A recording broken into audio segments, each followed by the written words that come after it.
A sonda espacial da Administração Nacional da Aeronáutica e Espaço Novos Horizontes iniciou sua missão ainda em 2006.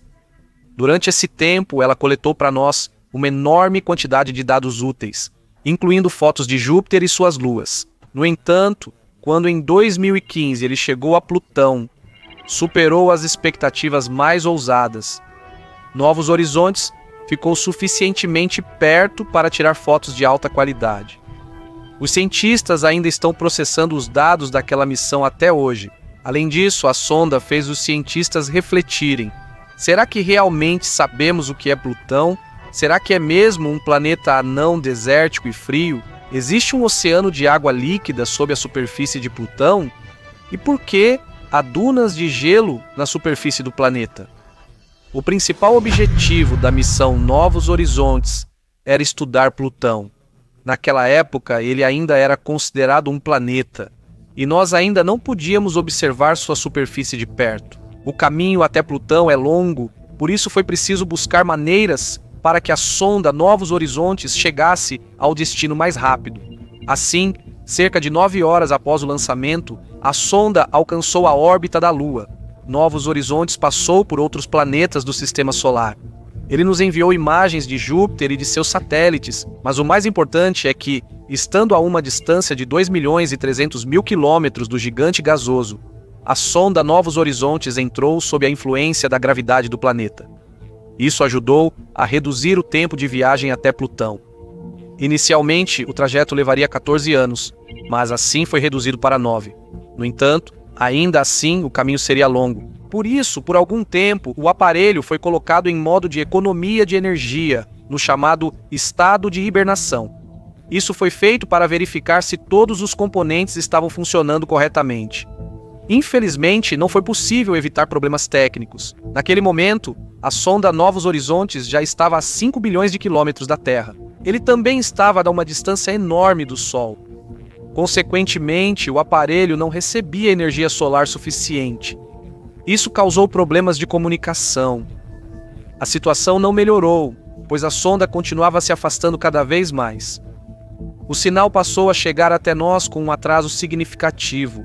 No entanto, também houve momentos positivos.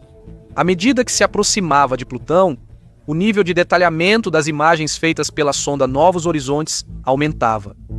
Foi então que a espaçonave descobriu 2 satélites de Plutão até então desconhecidos, Stygia e Cérbero, ou de outra forma, Cérber. Isso dava motivos para acreditar que o planeta anão poderia ter ainda outros satélites não descobertos, assim como uma quantidade maior de poeira e pedras espaciais. Inicialmente, acreditava-se que havia muito menos delas. Esse fato criava uma ameaça adicional para a sonda Novos Horizontes. O aparelho poderia ser danificado, por exemplo, pela poeira espacial. Era possível usar a antena da sonda como um escudo protetor. No entanto, havia outra opção: aproximar-se do planeta anão mais do que os cientistas haviam planejado. Assim seria possível entrar em uma região com menos poeira e fragmentos de rocha. Os cientistas optaram exatamente por essa alternativa. Mas as dificuldades não pararam por aí. 10 dias antes da máxima aproximação com Plutão, o contato com a sonda foi perdido. Felizmente, os cientistas tiveram sorte. Eles conseguiram resolver o problema, pois se tratava de uma sobrecarga do sistema. Preventivamente, alguns dados importantes foram extraídos caso algo irreversível acontecesse com a sonda Novos Horizontes. Em 15 de julho de 2015, a Novos Horizontes informou à Terra que a manobra havia sido realizada com sucesso. Aproximando-se do planeta anão a 7.800 quilômetros, ela fez centenas de imagens e também estudou sua atmosfera. A sonda espacial cumpriu sua missão com excelência. Aqui está Caronte, um dos satélites de Plutão, a própria planeta anã de diferentes ângulos e, claro, a famosa mancha em forma de coração em Plutão. No entanto, todos esses dados foram enviados para a Terra, a uma velocidade de 1 a 2 kbps por segundo. Para transmitir 6,25 GB, foram necessários 15 meses. Apesar de todas as dificuldades, recebemos dados realmente únicos. A espera valeu a pena. Conseguimos aprender mais sobre o relevo montanhoso do planeta anão. Descobrimos que existem picos que chegam a 3.500 metros de altura. Lá, Também existem cadeias montanhosas de gelo. Supõe-se que elas tenham no máximo 100 milhões de anos. Isso nos leva a supor que processos geológicos ocorreram no planeta anão relativamente recentemente. Também é interessante observar a atmosfera de Plutão. É possível notar, a 200 quilômetros acima da superfície, uma camada de neblina. Ela se forma durante o processo de decomposição do metano sob a ação da radiação ultravioleta. Depois, surgem outros gases, como o acetileno e o etileno. São esses gases que, nas regiões mais frias da atmosfera, se transformam em neblina gelada. A influência da atmosfera sobre Plutão é significativa. Por exemplo, as áreas de cor vermelha se formaram sob a ação de hidrocarbonetos gasosos. Perto de uma dessas enormes áreas vermelhas, na planície do satélite, está o famoso coração de Plutão, a região Tombal. Ela é um enorme glaciar composto principalmente de nitrogênio. Sobre essa região não sabemos muita coisa. Também não sabemos sua origem. É possível que o glaciar tenha se formado no local de uma cratera de impacto. Curiosamente, em Plutão, o gelo passa diretamente para o estado gasoso. Isso é chamado de sublimação. Simplesmente, a temperatura não permite que o gelo derreta e se torne líquido. Na superfície do glaciar, foi observado que o gelo de nitrogênio ali adquire a forma de figuras geométricas. Por que isso acontece? Talvez seja resultado não só do processo de sublimação, mas também da distribuição desigual do gelo. Os cientistas também têm perguntas sobre a localização da planície Sputnik. Existe uma teoria de que essa região se deslocou no passado. Esse processo é chamado de deriva polar. Se isso for verdade, essa área pode influenciar a rotação de Plutão. No coração de Plutão são observadas algumas anomalias gravitacionais. É como se algo massivo fosse anexado a um objeto redondo de um lado só. O que dá tanta massa à planície Sputnik? Há uma hipótese de que exista um oceano subterrâneo sob ela. Isso faz sentido, pois a New Horizons encontrou sinais de atividade tectônica recente, o que pode ser uma evidência indireta de que já existiu um oceano ali. Após determinar a densidade aproximada do planeta anão, os cientistas descobriram que sob a superfície de Plutão pode haver uma camada de material derretido e pegajoso com uma estrutura semelhante ao alcatrão. Provavelmente, inicialmente, era alguma substância orgânica, possivelmente carbono. No entanto, sob a influência da pressão e da temperatura, a substância mudou suas propriedades. Essa camada pode ter até 100 quilômetros de espessura e se misturar parcialmente com o oceano subterrâneo. Mas, se Plutão tem um oceano subterrâneo, por que a água lá não congelou? O planeta anão se formou a partir de poeira cósmica, pedras e gelo, que foram gradualmente se acumulando em um só lugar. Quando Plutão se formou como planeta, o calor gerado durante esse processo poderia ter derretido fragmentos de gelo. No entanto, essa teoria só funciona se realmente houve liberação de calor durante a formação. Como você sabe, quando a água congela, ela se expande, o que leva ao surgimento de rachaduras na superfície. Isso teria acontecido se o início de Plutão tivesse sido quente. Se, ao contrário, o início tivesse sido frio, haveria compressão na superfície. Nessas imagens, fornecidas pela Novos Horizontes, vemos crateras bastante antigas, mas nelas não há sinais de compressão. Há uma hipótese de que pode haver uma grande quantidade de amônia no oceano subterrâneo. A amônia não tem cor, mas possui um cheiro característico. O interessante é que, quando a amônia reage quimicamente com a água, ela mantém a temperatura da água mais alta do que ela seria normalmente. Se isso for verdade, então outros planetas do Sistema Solar também podem ter um oceano interno. Se é assim mesmo, com certeza descobriremos no futuro. Novos Horizontes, no geral, fez mais de 200 observações científicas, que incluíram não só Plutão, mas também seus satélites. Agora, a sonda espacial está viajando pelo cinturão de Kuiper. Novos Horizontes abriu para nós não apenas novas possibilidades, mas também nos colocou diante de muitos novos desafios. Você já pensou em como era o universo nos estágios iniciais de sua existência? Com certeza tudo era diferente logo após o Big Bang. No entanto, o telescópio James Webb olhou para as profundezas do universo e descobriu que sua versão inicial era em muitos aspectos parecida com a de hoje. É surpreendente, mas vemos todos os seus componentes formados, eles interagem entre si como deveriam. Como esse fato vai impactar a ciência espacial moderna? Como isso muda a nossa compreensão do universo? Veja esta imagem do telescópio James Webb. Aqui, podemos observar galáxias cuja idade é tão grande que não se encaixa no modelo de mundo ao qual estamos acostumados. E esse fato pode mudar completamente nossa compreensão de como o universo é estruturado. Agora, os cientistas precisam encontrar uma forma de explicar esses dados obtidos. No início, acreditava-se que os mecanismos do telescópio tinham falhas, mas isso não se confirmou após verificação. Descobriu-se que a idade das galáxias batia com os cálculos anteriores. Talvez a imagem mostre outras estruturas, não as galáxias. Considerando todos os dados, é provável que nossa compreensão sobre como ocorreu o Big Bang não está totalmente correta. Então, os cientistas supõem que essas galáxias, como estruturas totalmente desenvolvidas, já funcionavam normalmente há cerca de 13,6 bilhões de anos. No entanto, há um porém. A questão é que, há quase 14 bilhões de anos, existiam os séculos escuros, quando não deveria haver galáxias. E não estamos lidando com objetos simples ou recém-formados, mas com galáxias enormes. Além disso, essas estruturas são mais características do universo na fase atual de sua existência. Acontece que elas surgiram muito antes do que poderíamos imaginar. Alguns cientistas acreditam que, na verdade, isso não é uma exceção à regra. Eles têm certeza de que, com pesquisas futuras, encontraremos cada vez mais desses objetos. Agora, a ciência está passando por algo parecido com uma crise astronômica. Muitas das nossas ideias sobre o cosmos podem não ser muito precisas, e isso vai impactar toda a ciência. Pode ser que vivamos em um mundo bem diferente do que imaginamos.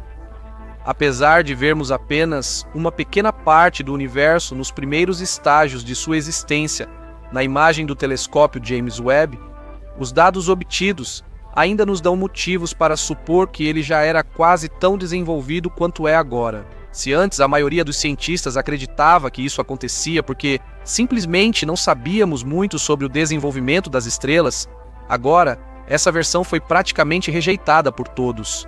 E os dados do telescópio aceleraram bastante esse processo. Ao olharmos cada vez mais fundo no universo, é provável que não lidemos com protoestrelas ou algo parecido. Estamos diante de objetos estruturalmente complexos e os cientistas têm cada vez mais evidências disso. Alguns deles já encontraram evidências de que existem galáxias no universo com um desvio para o vermelho significativo, tão significativo que isso pode ser uma prova de que tais galáxias surgiram quase imediatamente após o Big Bang. E aqui, toda a ciência cósmica se depara com uma questão muito mais importante. Será que o Big Bang realmente aconteceu? E podemos realmente afirmar que o universo tem um começo? E isso traz consigo uma série de perguntas adicionais. Por exemplo, qual é a forma do universo? É um espaço infinito? É um espaço fechado? Será que durante todos esses anos deixamos passar algum detalhe importante, sem o qual não conseguimos montar um quadro completo? Na verdade, revisar conhecimentos antigos na ciência do cosmos é algo absolutamente normal. Joel Ledger, da Universidade da Pensilvânia, junto com seus colegas, realizou uma análise detalhada dos sinais de luz provenientes de galáxias mais antigas, que aparecem nas imagens do James Webb. Na pesquisa, foi essencial decompor os sinais em componentes separados para identificar o elemento dominante em cada período. Outro aspecto importante é a composição das galáxias estudadas. Se falamos sobre o universo primordial, lá predominavam principalmente elementos leves como hidrogênio e hélio. Em estágios mais avançados, surgiram elementos pesados, nitrogênio, carbono e outros. Foi isso que contribuiu para a formação das galáxias como as conhecemos hoje. No entanto, descobrimos que já havia esses elementos nas galáxias antigas. Além disso, agora estamos analisando a radiação luminosa que veio de galáxias com idades entre 4 e 8 bilhões de anos. Assim, temos cada vez mais evidências de que a formação das galáxias começou antes mesmo do Big Bang. Podemos explicar isso dizendo que, inicialmente, erramos ao determinar o período em que o Big Bang aconteceu? Poderia parecer uma explicação simples e, à primeira vista, lógica. No entanto, é preciso levar em conta que todos os fatos sobre o universo estão intimamente ligados entre si. Se mudarmos um fato, teremos que mudar muitos outros também. É como um castelo de cartas. Se você tira uma carta, o resto desaba. Muita coisa depende das observações reais neste estágio, e nem todos os processos podem ser registrados devido ao nível tecnológico ainda insuficiente da nossa ciência. Portanto, a questão é bastante complexa. Infelizmente, não há uma explicação simples aqui. Vale destacar um detalhe importante. As galáxias primitivas vistas nos telescópios não têm contornos definidos, parecendo manchas de luz. Para analisar melhor essas imagens, cientistas usam programas especiais, essenciais para distinguir se é uma galáxia ou, por exemplo, um disco de acreção de buraco negro. Nem sempre as interpretações de fatos são precisas. Por exemplo, o astrônomo americano Edwin Hubble, que nomeia o famoso telescópio ao observar galáxias, descobriu que a expansão constante caracteriza o universo. As observações dele também influenciaram as pesquisas do astrônomo Alan Guth, que na década de 1980 propôs a teoria da inflação do universo.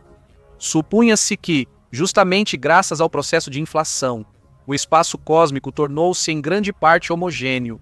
No entanto, com o tempo, nos convencemos de que o universo não é tão homogêneo assim como se pensava anteriormente. Talvez Edwin Hubble simplesmente tenha interpretado os dados de forma incorreta, ou talvez lhe faltasse alguma peça importante para completar o quadro. É incrível que agora temos a oportunidade de literalmente levantar o véu do passado do universo. Podemos processar sinais de luz com até 13,7 bilhões de anos de idade. James Webb, e não só ele, no futuro poderão estudar períodos ainda mais antigos do universo. Então, talvez a maioria dos fenômenos finalmente encontre sua explicação. Isso se parece com uma verdadeira viagem no tempo. Com o novo conhecimento, talvez possamos expandir também nossa compreensão sobre a própria natureza do tempo e do espaço. Talvez surjam novas teorias que expliquem fenômenos que antes pareciam incompreensíveis. Isso também abre novas possibilidades para pesquisas nas áreas de cosmologia e astrofísica. E pode ser que em breve a humanidade consiga integrar novas tecnologias à ciência espacial, acelerando ainda mais o processo de compreensão do passado do universo. Tais possibilidades despertam admiração e estimulam mentes curiosas, mas também sugerem a necessidade de vigilância e cautela na interpretação dos dados obtidos. Quando exploramos as profundezas do universo, nos deparamos com uma série de questões importantes. Como lidar com as contradições em relação às leis fundamentais da física clássica? Quais propriedades da matéria e da energia estão presentes em diferentes níveis, inclusive no microscópio?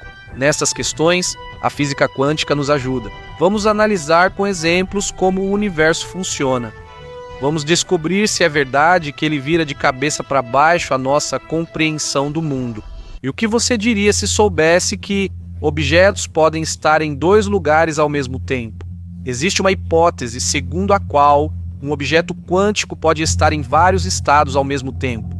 Ou seja, ao mesmo tempo existem duas versões de um mesmo objeto. E quando estudamos esses objetos, não podemos dizer com precisão onde exatamente um deles estará depois de algum tempo. Só podemos supor e só podemos conhecer a probabilidade quando levamos em conta a função de onda. Essa função complexa ajuda a identificar o estado de um sistema quântico que permanece em dois estados simultâneos até ser observado. Um exemplo clássico desse fenômeno pode ser a famosa situação do gato de Schrödinger, que pode estar morto ou vivo. Sabemos que o gatinho existe no espaço, mas será que ele está vivo ou morto? Pergunta. Isso é como os multiversos nos quadrinhos. Muitos também chamam isso de multiverso no sistema quântico. É uma opinião bastante comum que o objeto não passa de um estado para outro.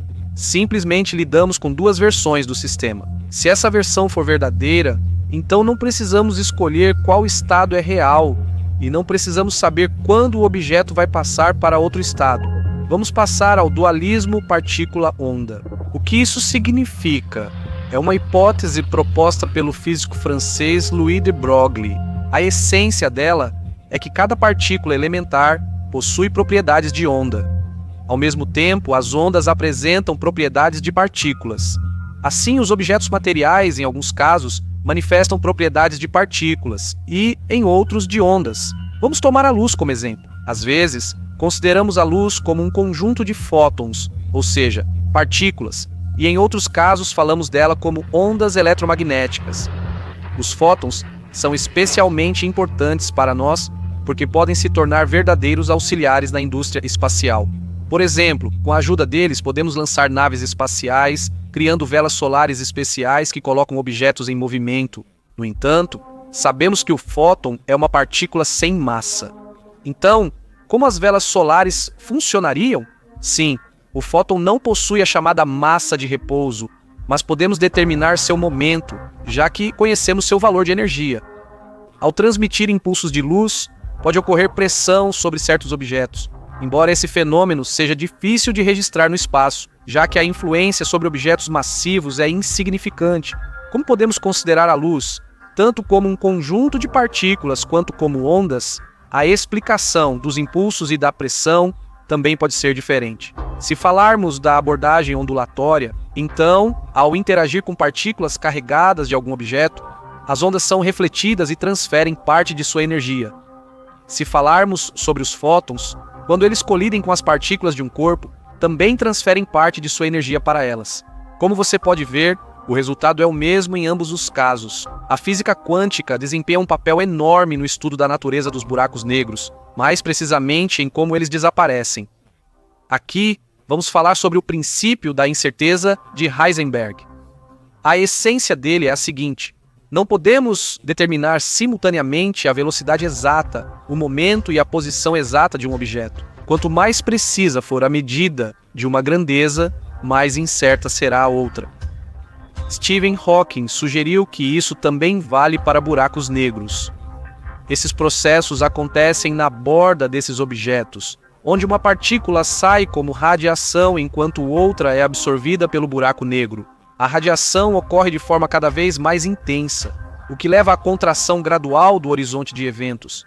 E de acordo com Hawking, o buraco negro perde massa até um ponto em que simplesmente evapora. Para estudar os corpos celestes, também não podemos prescindir da física quântica. Vamos falar sobre os níveis de energia. A essência deles é que representam o tamanho da órbita dos elétrons, e esse tamanho é previamente determinado. Se o nível aumenta, o elétron aumenta o tamanho da órbita absorvendo uma partícula de luz. Se a situação é oposta, ou seja, o elétron passa para um nível de energia mais baixo, ele simplesmente expulsa um fóton. Assim, o tamanho da órbita diminui. Como isso nos ajuda a estudar as estrelas? Quando analisamos o brilho de uma determinada estrela em forma de espectro, vemos as cores que estão ausentes.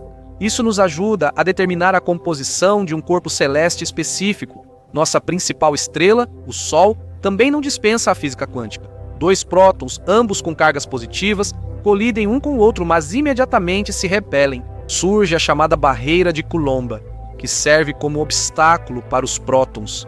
Eles não conseguem avançar além disso, assim como não conseguem entrar no núcleo atômico. Nesse caso, a fusão nuclear simplesmente não pode acontecer. Mas se falarmos de ondas aqui, a situação muda completamente. O próton já pode atravessar a barreira. Isso é o que chamamos de efeito túnel. Ele ocorre quando a energia total da partícula, por exemplo, do próton, é menor do que a altura da barreira. O paradoxo é que isso meio que contradiz a lei da conservação de energia das partículas. No entanto, como vemos, na física quântica, isso acaba sendo possível. Esse processo é especialmente importante para nós, pois se a fusão termonuclear desaparecesse, o Sol também começaria a se apagar. Ele diminuiria de tamanho, enquanto a densidade aumentaria, e isso acionaria o princípio de Pauli. De acordo com ele, algumas partículas, chamadas férmions, não podem estar ao mesmo tempo no mesmo estado quântico idêntico. A gravidade pode empurrar as partículas para isso, o que causa resistência. Tudo isso leva ao surgimento das anãs brancas. Provavelmente é difícil de acreditar, mas a física quântica também se cruza com a biologia. Cientistas da Universidade de Edimburgo realizaram um experimento para descobrir como os pássaros reagem ao campo magnético. Segundo uma das versões, eles se orientam pelo campo magnético graças a uma proteína especial chamada criptocromo. Ela está localizada na retina e é sensível à luz. A quantidade de criptocromos muda dependendo da hora do dia. A exceção é a proteína Cry4. A quantidade dessa proteína aumenta quando é hora das aves migrarem. Para a pesquisa, os cientistas usaram galinhas, pombos e também pássaros chamados de pisco de peito ruivo. Essas são aves migratórias que percorrem longas distâncias para chegar à África, onde passam o inverno. Sob a luz, no criptocromo dos piscos de peito ruivo aparecem elétrons radicais, que causam uma forte sensibilidade ao campo magnético. No cérebro da ave surge algo parecido com um mapa do campo magnético, onde os polos são marcados como pequenas manchas vermelhas. Neste estágio, podemos falar sobre um senso magnético de natureza quântica nas aves, embora, sem dúvida, esse aspecto exija pesquisas adicionais. A física quântica é uma ciência complexa, às vezes excessivamente teórica, mas incrivelmente útil para nós. Como podemos ver, sua utilidade pode ir muito além do espaço. A física quântica nos impulsiona a novas descobertas. Ampliamos nossa compreensão do universo, o que nos ajudará a desvendar o véu de mistérios aparentemente eternos. É curioso, será que ainda existe alguém hoje em dia que acredita que a Terra está apoiada em 3 elefantes e uma grande tartaruga?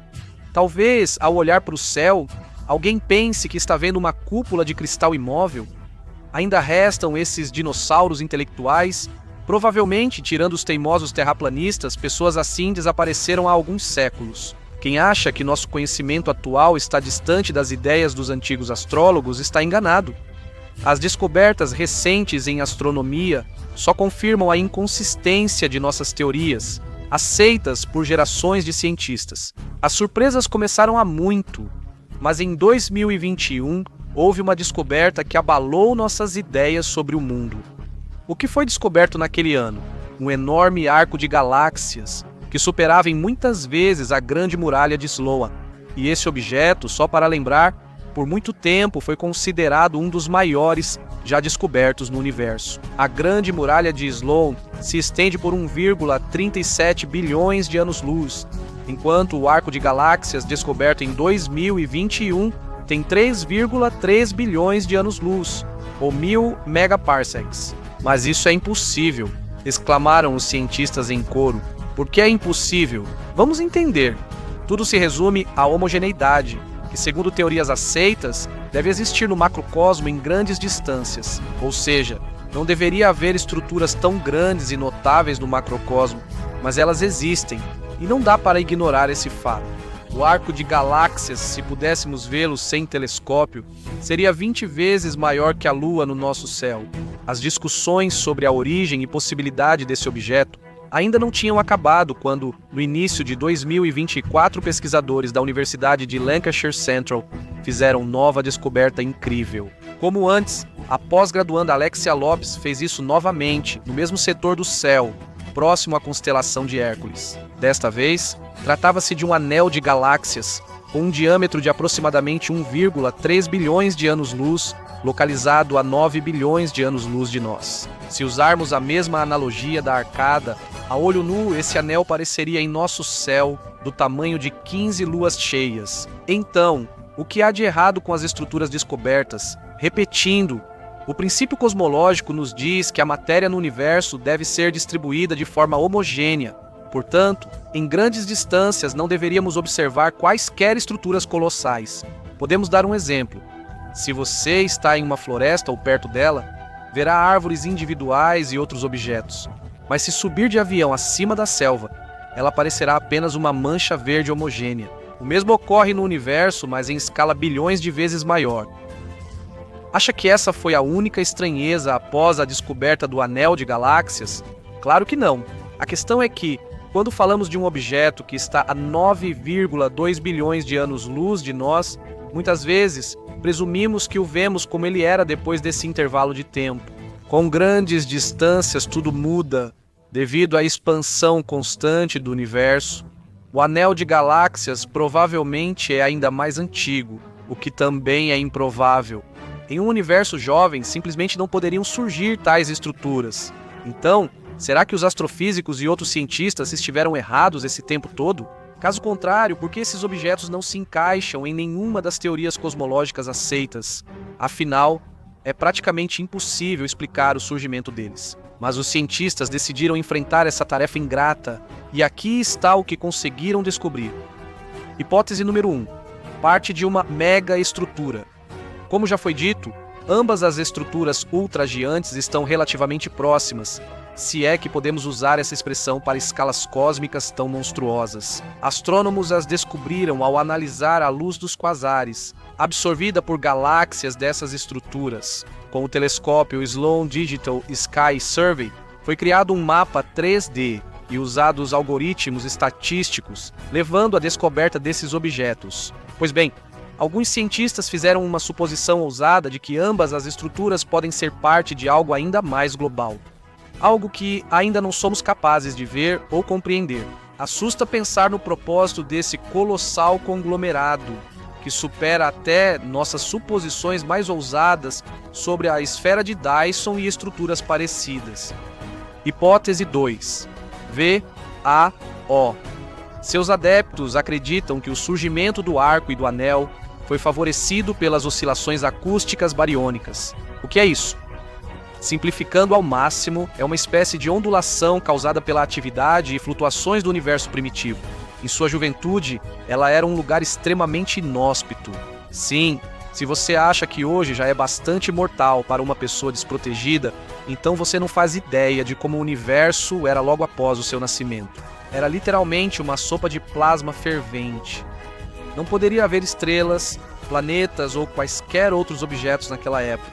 Ou somos completos perdedores, e todo esse tempo vivemos numa ilusão, como os antigos acreditavam em uma tartaruga gigante e elefantes. Porém, estamos fugindo do assunto. O telescópio Sloan também estuda a distribuição da matéria em grandes distâncias, por isso seus dados foram usados como base. Segundo algumas teorias, interações gravitacionais com ondas do plasma primordial do macro-universo recém-nascido geravam no espaço as chamadas ondas. Imagine uma sopa começando a ferver, que formaram certas estruturas de bolhas ou as chamadas cascas esféricas, mais densas do que o restante do espaço. Seguindo com as analogias culinárias, podemos citar o mingau esquecido sem mexer, formando grumos. O problema é que o grande anel parece uma espiral bidimensional, não uma bolha ou esfera. Apenas vemos essa mola gigante como um anel devido à sua posição em relação a nós. Além disso, o anel e o arco são bem maiores que as bolhas de matéria bariônica teoricamente possíveis. É por isso que a já pouco comprovada teoria das oscilações acústicas bariônicas não resiste à crítica como explicação para o surgimento de estruturas colossais. Hipótese 3. Ciclicidade do universo. Certa vez, o físico britânico Roger Penrose e seu colega do Centro de Cosmologia do Instituto de Física de Yerevan, Vadim Gurzadyan, propuseram, no âmbito da teoria geral da relatividade, a existência de um modelo cosmológico, no qual o universo passa por ciclos infinitos e tende à singularidade, para depois renascer novamente como resultado do Big Bang. Como isso acontece, na opinião dos cientistas mencionados acima, o universo nasce, vive e se expande infinitamente.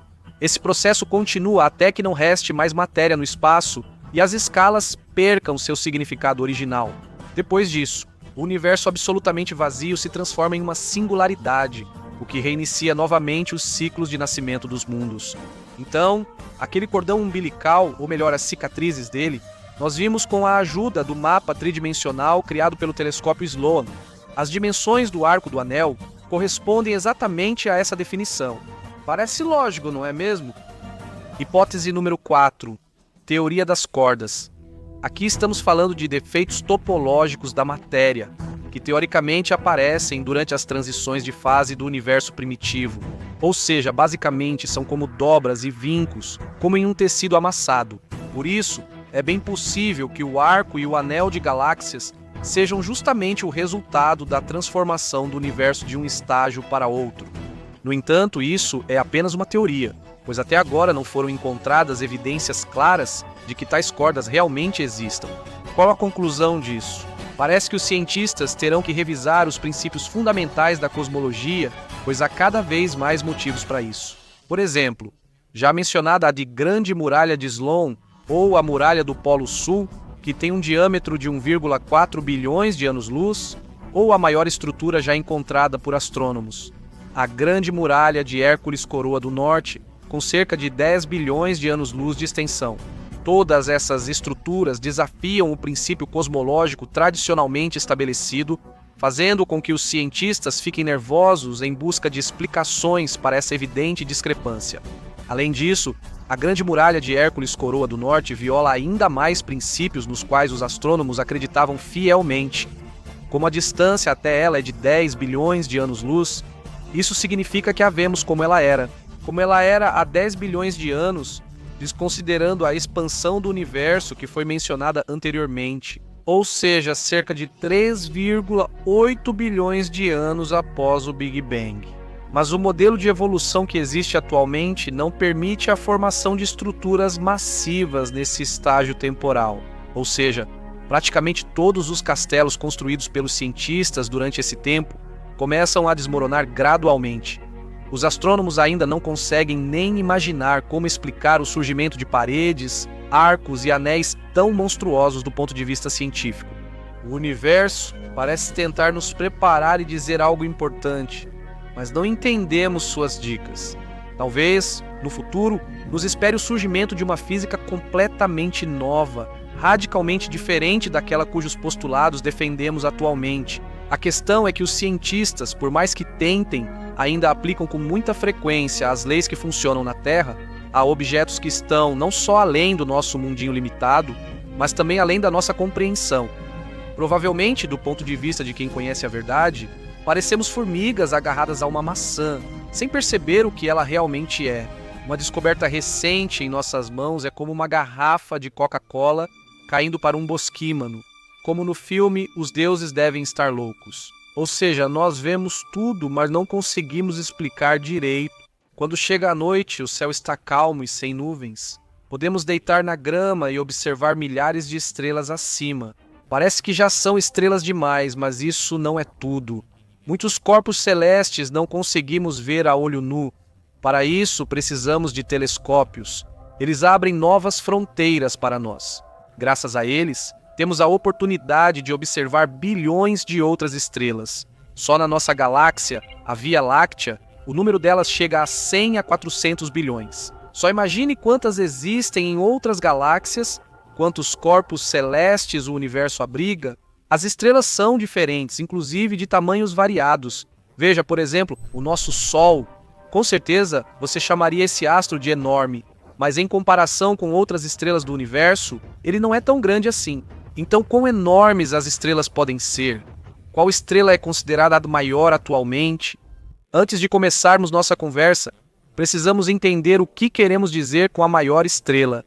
Estamos falando de volume ou de massa?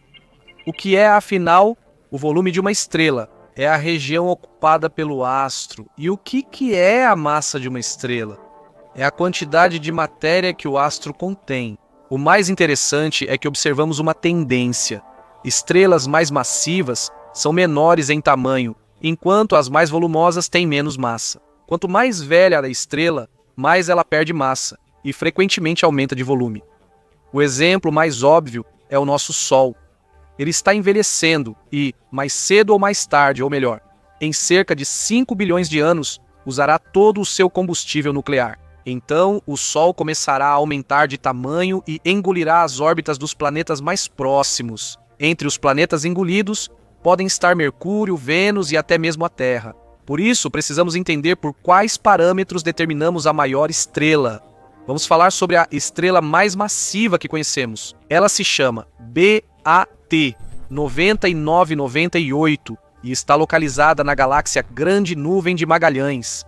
E essa estrela, só para você ter uma ideia, tem 226 vezes a massa do Sol. Sabemos pouco sobre sua origem, porém existe uma teoria de que ela, na verdade, era duas estrelas diferentes que, em determinado momento, se fundiram em uma só. Talvez seja justamente por isso que a BAT 9998 é tão massiva. A estrela é relativamente jovem. Os cientistas estimam que sua idade chega a 7 milhões e meio de anos. Para comparação, a idade do nosso Sol é de 4 bilhões e 600 milhões de anos. BAT 9998, como outras estrelas, está perdendo massa rapidamente. Muito provavelmente, em algum tempo, em seu lugar restará apenas um buraco negro.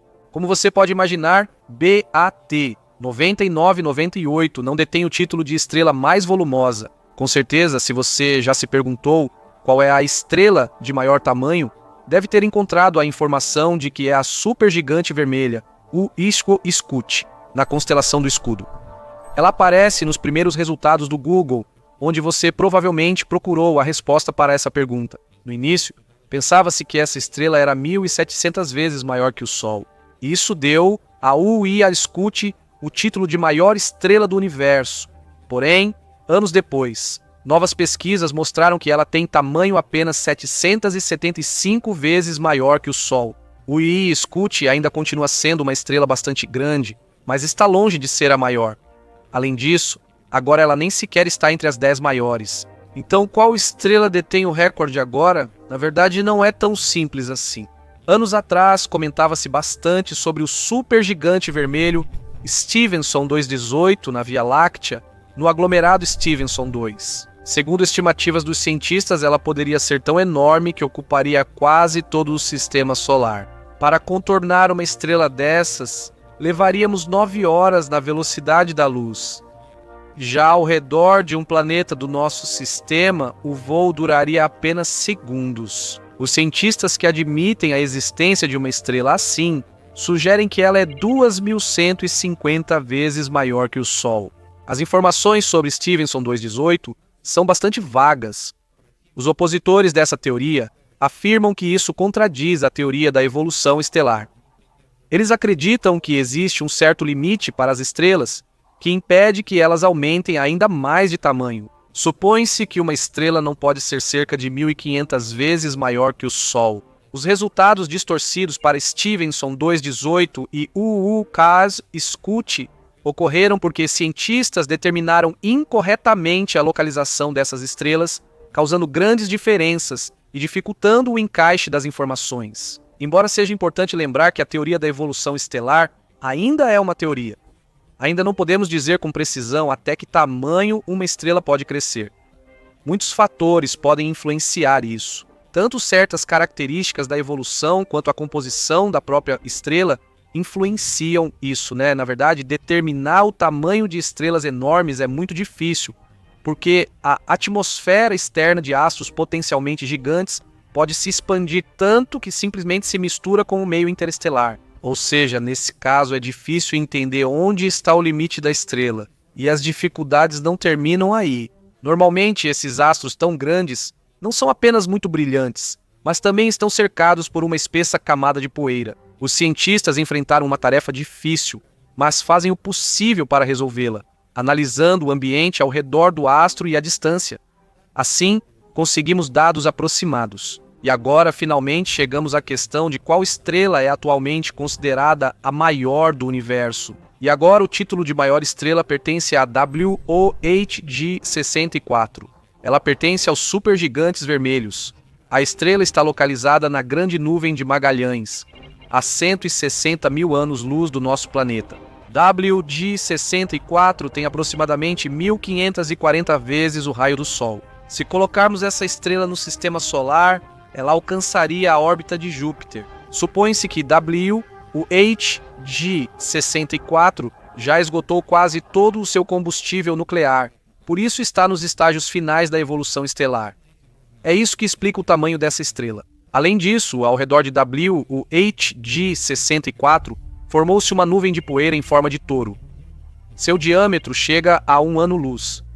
A nuvem é composta principalmente pelo material que a estrela expeliu ao longo de seu ciclo de vida. Se todo o material acumulado na nuvem fosse utilizado, seria suficiente para criar 9 cópias do sistema solar.